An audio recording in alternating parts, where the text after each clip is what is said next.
ও জিবরাইল, বেলাল হাফি তো দুনিয়াতে, আমি তো বেরাজে, আমার সঙ্গে বেলাল কেমনে হাঁটে রে? জিবরাইল আলাইহিস সালাম বলে, ইয়া রাসূলুল্লাহ, বেলাল যদিও কালো, গোলামের বাচ্চা গোলাম, কিন্তু আমার মাওলা বেলালকে এত আদর করে, এত মায়া করে, মহব্বত করে। আমার মাওলা বেলাল জমিনের মধ্যে হাঁটে, এই বেলালের আওয়াজ আপনার কানে জান্নাতের মধ্যে মাওলা পৌঁছায়া দেয়। আল্লাহ, এ বাবা, কিতাবের মধ্যে আছে আল্লাহর হাবিব যে যানবাহনে চোয়ার হইয়া, বাহনের উপর সোয়ার হয়ে জান্নাতের ভিতরে যাবে, ওই বাহনের লাগামের রশি বেলালের হাতে থাকবে। জোরগণ সুবহানাল্লাহ। বেলাল আগে আগে রশি টাইনা টাইনা জান্নাতের ভিতরে নিয়ে যাইবে। জোরগণ সুবহানাল্লাহ। এ বাবার, বেলাল যদি আগে আগে রশি টানে, যিনি আগে আগে রশি টানে তিনি তো আগে জান্নাতে ঢুকবে। সুবহানাল্লাহ। আল্লাহ বলে, বেলাল, তুই কি ইমানের জন্য কত কঠিন পরীক্ষা দিছ রে বেলাল। আমার মাওলা তোর এত পছন্দ করে, মায়া করে, আমার জান্নাতের বহনের রশি তোর হাতে থাকবে। সুবহানাল্লাহ। হযরত বেলাল আল্লাহর হাবিবের মসজিদের মুয়াজ্জিন। সাহাবায়ে কেরাম বলে, ইয়া রাসূলুল্লাহ, বেলালকে মুয়াজ্জিন থেকে বাদ দিয়া কেমন হয়? হুজুর, একটা নতুন মুয়াজ্জিন নিয়োগ দেওয়া হয় কিনা? হুজুর, যায় কিনা? বলেন কেন? বেলালের আজানের মধ্যে তো শব্দের ভুল হয়, শিন উচ্চারণ করতে পারে না, বেলালের জবান তুতলা। হুজুর, তারে পরিবর্তন করে নতুন মুয়াজ্জিন দিলে কেমন হয়? হুজুর, এর চেয়ে তো ভালো আজান দেওয়ার লোক আমাদের আছে। আল্লাহর হাবিব বলেন, এশার নামাজের পরে পরামর্শ হবে, তোমরা বসো। এশার নামাজের পরে পরামর্শ বসে গেল, সকলের পরামর্শের মেজরিটি% মতামত আসলো বেলালকে বাদ দিয়ে নতুন মুয়াজ্জিন নিয়োগ দেওয়া হোক।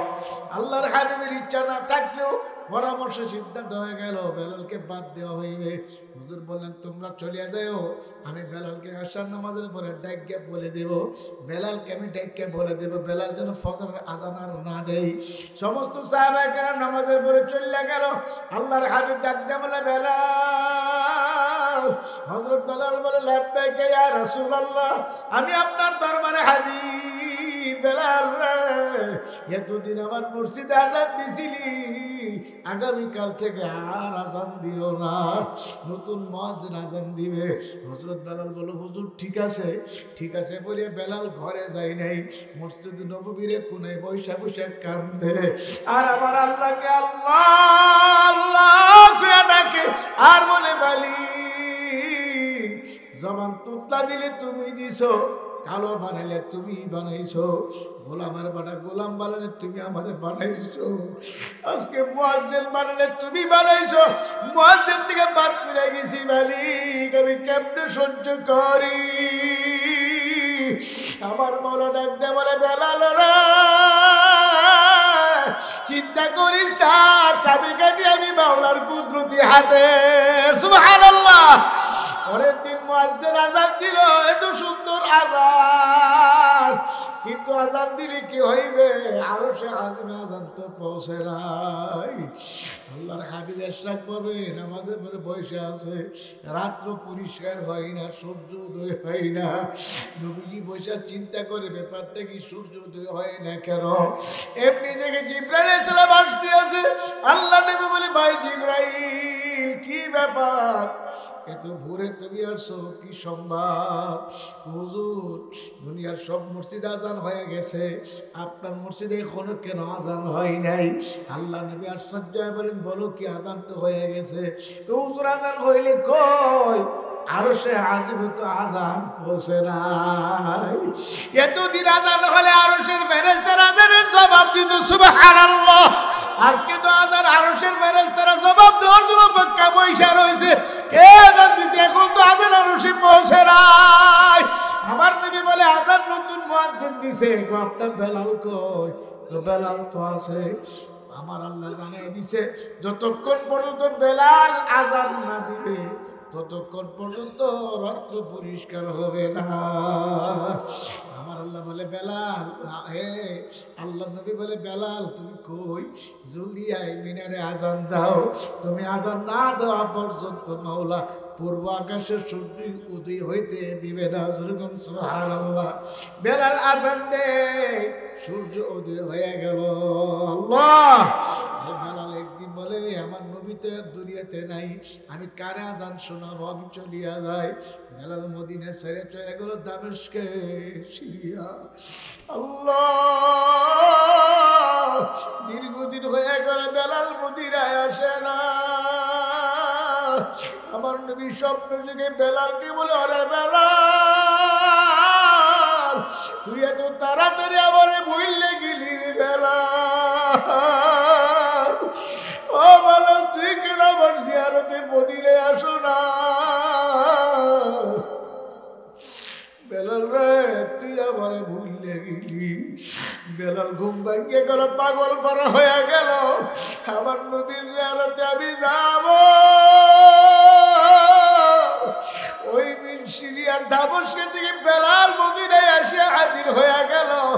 মদিনার ভিতরে ঢুকিয়ে অলিতে গলিতে ঢুকিয়ে বেলাল হাঁটতে হাঁটতে মদিনায় মুনাফারায় রাসূলুল্লাহ রওজার পাশে যায়।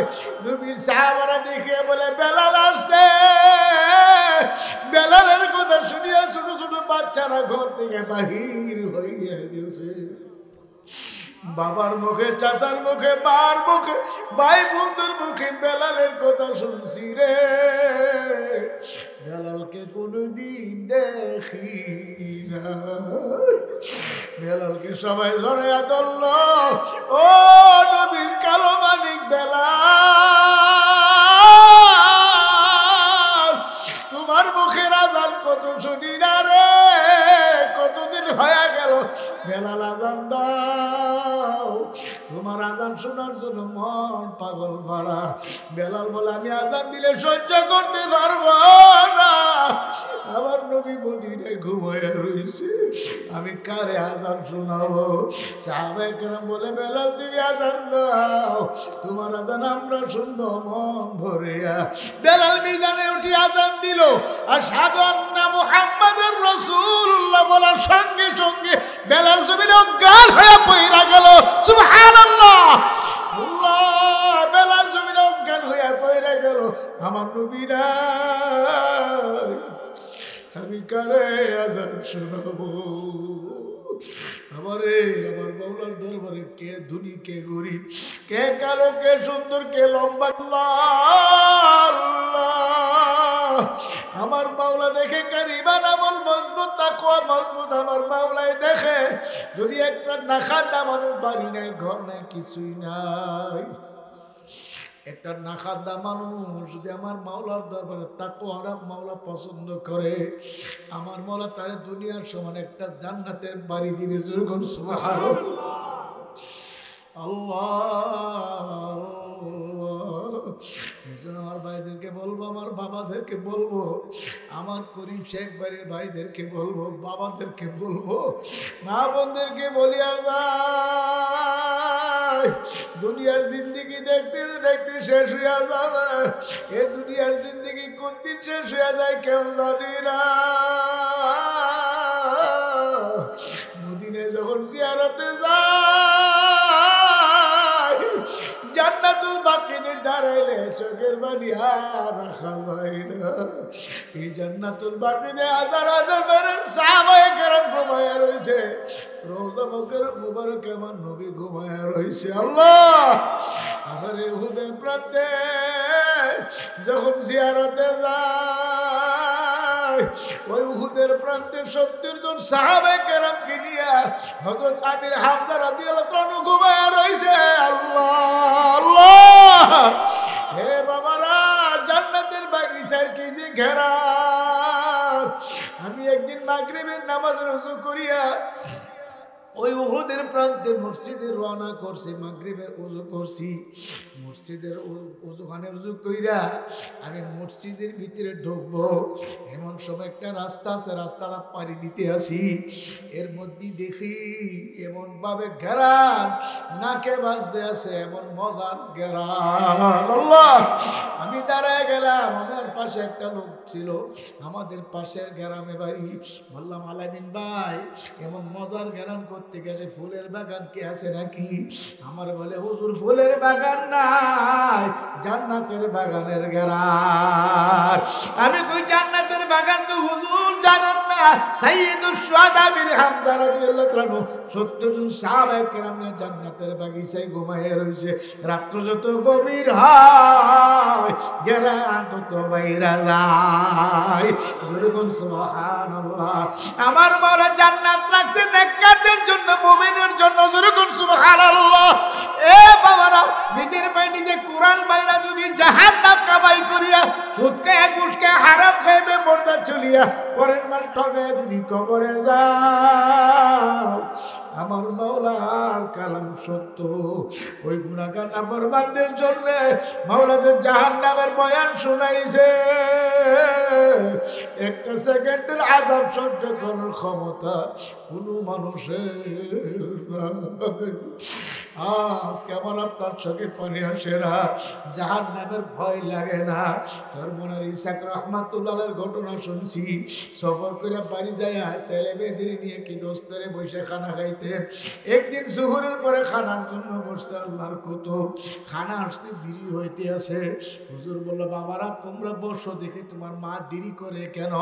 হুজুর হাঁটতে হাঁটতে পাক করে দরজার সামনে যায়, দেখে হুজুরের বিবি চুলার আগুনের দিকে ছায়া ছায়া কান্দে, আর আগুন জ্বলে পাক করে। হুজুর বলল, বিবি আপনি কান্দেন কেন? আপনার কি লাকড়ি চুলায় পাক করতে কষ্ট হয়, ধোঁয়া আসে নাকি, এই জন্য কান্দেন নাকি?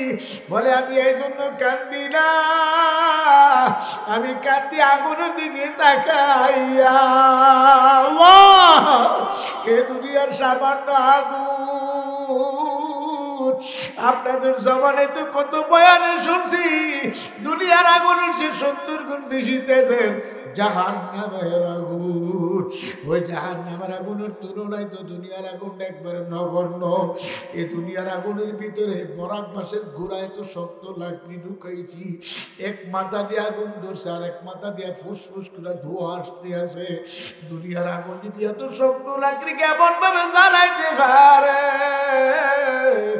আমি যে কবরে রওনা করছি, আমার গুনার কারণে যে কবরে জাহান্নামের আগুন ভইরা যায়, আমি জাহান্নামের আগুন কেমনে সহ্য করব? হুজুর জাহান্নামের ভয়ে আমি কান্দি।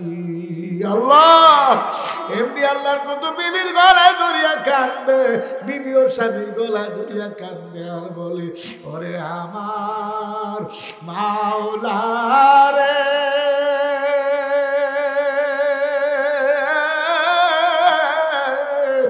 ওরে আমার মাহবুব রে, তুমি যদি মাফ না করো, এ আগুন কেমনে সহ্য করব রে?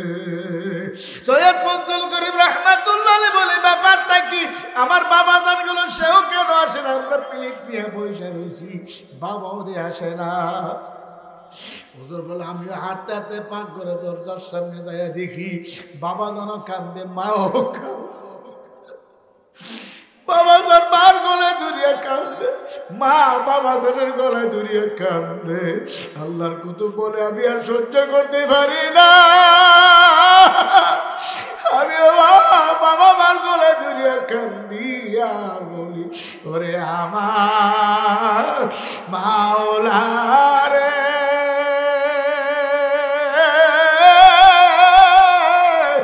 ওরে আমার মাশউক রে, তুমি যদি মাফ না করো, এ আগুন কেমনে সহ্য করব রে? ফাঁকঘরের ভিতরে কান্নাকাটি রোল ভরিয়া গেল। আমার মাওলার ভয়ে তারা কাঁদে। আল্লাহর কুতুব বলছিল বিবি কোনদিন নামাজ কাজা হয়নি। হুজুর বিবি বলছিল হুজুর না না আমার কোনো ওয়াক্ত নামাজ কাজা হয় না। আর আল্লাহর কুতুবের কথা আমি কুমিল্লার ফজলুর রহমান সাহেব হুজুর রহমাতুল্লাহর মুখে শুনছিলাম। হুজুর বলছিল আব্দুল মালেক আমাদের দাদা ইসহাক রহমাতুল্লাহর জীবনে কোনদিন এক ওয়াক্ত নামাজের জামাতের তাকবীর উলাও ওঠে নাই। চরমনের ফজলুল করিম রহমাতুল্লাহ আলাইহি চরমনের ময়দানে বয়ানের মধ্যে আমলের পরীক্ষা নিতে গিয়ে বলছিল বাবা রে তোমরা নামাজ পড়তে পারো না, নামাজের সময় পাও না। আল্লাহর ফজলে আমি ফজলুল করিম এক ওয়াক্ত নামাজের জামাতও ছড়ে নাই, তাকবীর উলাও ছড়ে নাই। হুজুর বলছিল একদিন এক ওয়াক্ত নামাজের তাকবীর উলাও ছড়ছিল ও বিমানের মধ্যে পাকিস্তান সফর করে দেশে আসার পথে বিমানের মধ্যে জামাত চলতেছিল। আমি বুঝো করে আসতে আসতে তাকবীর উলাও ছুটে গেছিল। একদিন তাকবীর উলাও ছুটার কারণে কত কান্দন যে আল্লাহর ওলি কান্দল। আল্লাহু আল্লাহ। হে বাজান আমার উস্তাদে মুহতারাম আল্লামা মুফতি নুরুল্লাহ নব্বর আল্লাহু মারকাদু জামিয়া ইউনিভার্সিটির শাইখুল হাদিস মুতামিম ছিলেন আমার উস্তাদ। আমার অত্যন্ত মায়া মহব্বত করতেন। একদিন হুজুরের মসজিদের পাশে হুজুরের কামরাটা ছিল। হুজুর অসুস্থ বুড়া মানুষ, খাদেমকে বলছিল জামাত শুরু হওয়ার আগে আমারে তোমরা কিন্তু নিও।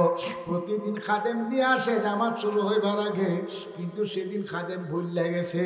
হুজুর রুমের ভিতরে বসে রয়েছে অপেক্ষা, খাদেম তো আসবেই, মসজিদের খাদেম আসবে বসে রয়েছে।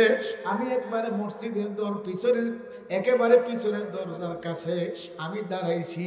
হুজুর আমার ডান পাশে এসে যখন তাকবীর শুরু হয়ে গেল, আল্লাহ একামত চলতে লাগলো, হুজুর আস্তে আস্তে করে আপুর খাইতে খাইতে কোনো রকমে বুড়া মানুষ, আল্লাহ অসুস্থ মানুষ রুমের ভিতর থেকে আইসা আমার ডান পাশে দাঁড়াইছে। কিন্তু দাঁড়াইছে তো ঠিক, তাকবীর উলা পাই নাই। নামাজটা শেষ হওয়ার পরে সালাম ফিরাইয়া আফসোস আফসোস আফসোস করে কান্দে। আমি তাকে রয়েছি আর মনে মনে চিন্তা করি না জানে কোন সম্পদ হারাইছে। আমারে বলে যাও আব্দুল সালামের ডাক দাও। ওই খাদেম আব্দুল সালামের ডাক দিছি। ওরে কিরে আব্দুল সালাম, আমি না বললাম আমারে ডাককে আনার জন্যে? হুজুর আমি ভুলে গেছি, আমার মাফ করে দাও। বাবা তুই ভুলে গেছ, আবার তো তাকবীর উলাও ছুটে গেছে রে বাবা। এই তাকবীর উলাওটা ছুটার কারণে কত কান্দন কাঁদলো, কত আফসোস করলো। আমার আপনার নামাজ ছুটিয়া যায়, কোনোদিন আফসোস করি না। বাবা আমি চরমনাল্লাহর ওলির পক্ষ থেকে একটা রাখাল আপনাদের কাছে চলে আসছি, পায়ের নিচে হাত রেখে বলি আর থইয়া যায় আর নামাজ ছাড়বো না। আজকে নিয়ত করতে পারি কারা কারা আর নামাজ ছাড়বো না। নারে তাকবীর, আল্লাহ আপনি আমাদের নামাজি বানাই দেন, আমিন। নামাজ জামাতের সাথে পড়বেন। মা বোনেরা যার যার ঘরে ইহতিমাম গুরুত্ব সহকারে সময় মতো আদায় করেন গো মা। কত মহিলারা কাজ করতে যায় দেখা যায় জোহরের নামাজটা আসরের সময় পড়ে, আসরটা মাগরিবের সময় পড়ে না। মা না না, ওয়াক্তের নামাজ ওয়াক্ত পড়া ফরজ। যদি এই ফরজটা ইচ্ছাকৃতভাবে তরক করো গো মা, তাহলে জানিয়ে নাও এক ওয়াক্ত নামাজ ইচ্ছাকৃতভাবে যদি কেউ কাজা করে 2,88,00,000 বছর জাহান্নামের সাজা ভোগ করা লাগবে। ওই জাহান্নামের আগুন কেমন কঠিন। নিজে যে চুলার মধ্যে পাক শাক করেন লাকড়ি দিয়ে আগুন জ্বালাইয়া, নিজের চুলার আগুনের ভিতরে হাত ঢুকাইয়া একটু পরীক্ষা করে দেখেন সহ্য করা যায়নি। যদি নিজের আগুনে হাত ঢুকাইয়া সহ্য করতে না পারো, মনে রে বুঝো রে মা, নিজের হাতের চুলার আগুনের ভিতরে 1 মিনিট হাত রাখা যায় না। ওই জাহান্নামের আগুন কেমনে সহ্য করব? সহ্য করতে পারবো না। কোন নবী রাসূলের গুনাহ ছিল না, আমাদের নবীরও গুনাহ ছিল না, ঠিক নেই? আল্লাহর নবী কান্দে। আম্মা জান আয়েশা রাদিয়াল্লাহু আনহা বলে আমার নবী নামাজের মধ্যে দাঁড়ায় দাঁড়ায় কান্দে, সেজদার মধ্যে গিয়া কান্দে। নবীর কান্না মা আয়েশা বলে আমি ঘুম ঘুম করে আওয়াজ হয়, আমি আমার হুজরা থেকে শুনতে পাই। আল্লাহর নবীকে বলি ইয়া রাসূলুল্লাহ, আপনার তো কোনো গুনাহই নেই, আপনি এমন করে কেন কাঁদেন? আল্লাহর পয়গম্বর বলে আমি উম্মতের জন্য কান্দি। আমার উম্মতকে শিখাই দিয়েছি কান্না, কান্না ছাড়া জাহান্নামের আগুন থেকে মাপ পাওয়া যাবে না। উম্মত কান্দে চোখের পানি ফালাইয়া আমার মাওলার কুদরতি হাত দিয়া মুছিয়া মুছিয়া চোখের পানি জমা করিয়া রাখে। কিয়ামতের ময়দান যেদিন কায়েম হইয়া যাইবে, সেদিন সমস্ত মানুষ কিয়ামতের ময়দানে উঠবে। সবার আগে আমার আপনার নবী রওজা মোবারক থেকে কিয়ামতের ময়দানে উঠবে। জোরে বলুন সুবহানাল্লাহ। আল্লাহর হাবিব উঠতে বলবে আইনা উম্মত, আমার উম্মত গুলা কই, আমার উম্মত গুলা কই? একটা দূর মারবে ফুলসরাতের কিনারে, উম্মত গুলা কই? সেখানে পাইবে না। আরেকটা দূর মারবে আল্লাহ হাউজে কাউসারের কিনারে, আমার উম্মত গুলা কই? সেখানেও পাইবে না। একটা দূর মারবে মিজানের কিনারে, আমার উম্মত গুলা কই? আমার আল্লাহ বলবে বন্ধু ধৈর্য ধরেন, উম্মতের পাল্লা পরে নবীদের পাল্লা আগে, আপনার পর নবীরা উঠতে থাকবে, তারপর উম্মতের পালা। উম্মতের মধ্যে সবার আগে আবু বকর সিদ্দিক রওজা মুবারক থেকে উঠবে, যেরকম সুবহানাল্লাহ। তারপরে অন্য সাহাবায়ে কেরাম উঠবে, তাবিন আইমা মুজতাহিদিন ওলামা মুতাকাদ্দিম মুতাআখিরিন উঠতে থাকবে, সাধারণ মানুষ উঠতে থাকবে। কিয়ামতের ময়দানটা ভরপুর হয়ে যাবে মানুষ। আমার মাওলা কিয়ামতের ময়দানে, আমার মাওলার একটা কুদরতি কুলা আছে, কুলার মধ্যে চুল্লে একটা জারা মারবে। আমার কুতুবুল আলম উদাহরণ দিয়া বলতেন, ধানগুলো জমির দিকে কাইটা বাড়িতে নিয়ে চুরিয়া কুলার মধ্যে চুল্লে আগে জারা দিয়া চিটা ধান আলাদা করতো, ঠিক নেই? চিটা ধান আলাদা করার জন্য কুলার মধ্যে চুল্লে যেমন ধারা দিয়া ভালো ধান কুলার কিনারে আসতে জাল দোলে যাবারে যত্ন করে রাখতো, চিটা ধান গুলাকে বাইরে ফালাইতো না, বস্তায় ভরিয়া রাখতো। ওই বস্তায় ভরিয়া শুকায় রাখতো। মা বোনেরা পাকশা করে বড় বড় শক্ত লাকড়ি জ্বলে না, ওই চিটা ধান দিয়ে ছিড়ে ছিড়ে আগুন জ্বালে ভাত তরকারি ভাগ করে, ঠিক কি? আমার আল্লাহ বলে এ বান্দা বান্দি ওয়ামতাজুল ইয়াউমা আইয়ুহাল মুজরিমুন। আমার আল্লাহ কিয়ামতের ময়দানে সমস্ত মানুষকে মাওলা কিয়ামত নামক কুলার মধ্যে তুললা একটা জারা দিয়া নেককারদেরকে আলাদা করে আমার মাওলা জান্নাতের মেহমানদেরকে আরশে আজিমের নিচে জায়গা দিয়ে দিবে, যেরকম সুবহানাল্লাহ। গুনাহগারদের উপরে কোনো ছায়া থাকবে না, গুনাহগারদেরকে আলাদা করিয়া দিবে।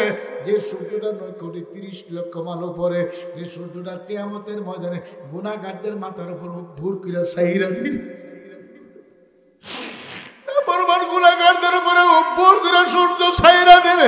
সূর্যের তাপটা হা হা করে দিতে থাকবে। সূর্যের তাপে নাফরমানদের মাথার তালুগুলো ঠাস ঠাস করে ফাটিয়া যাইবে।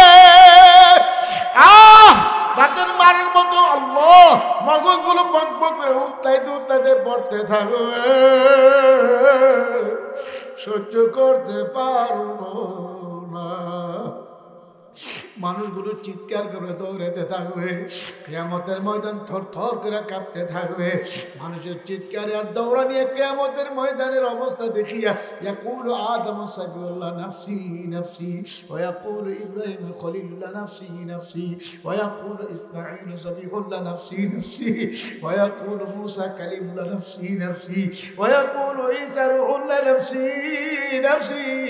বাবা আদম থেকে ঈসা রূহুল্লাহ আলাইহিস সালাম পর্যন্ত সব নবী রাসূল সেজদা করিয়া কাঁদে, আল্লাহ আমার উপায় কি, আমার উপায় কি? তোমার জাহান্নাম ফেরাও, তোমার সূর্যতা ফেরাও। আল্লাহ আমার উপায় কি, আল্লাহ আমার উপায় কি? কোন নবীর উম্মতের খবরও থাকবে না, একমাত্র আমার আপনার নবী উম্মতের কান্ডারি।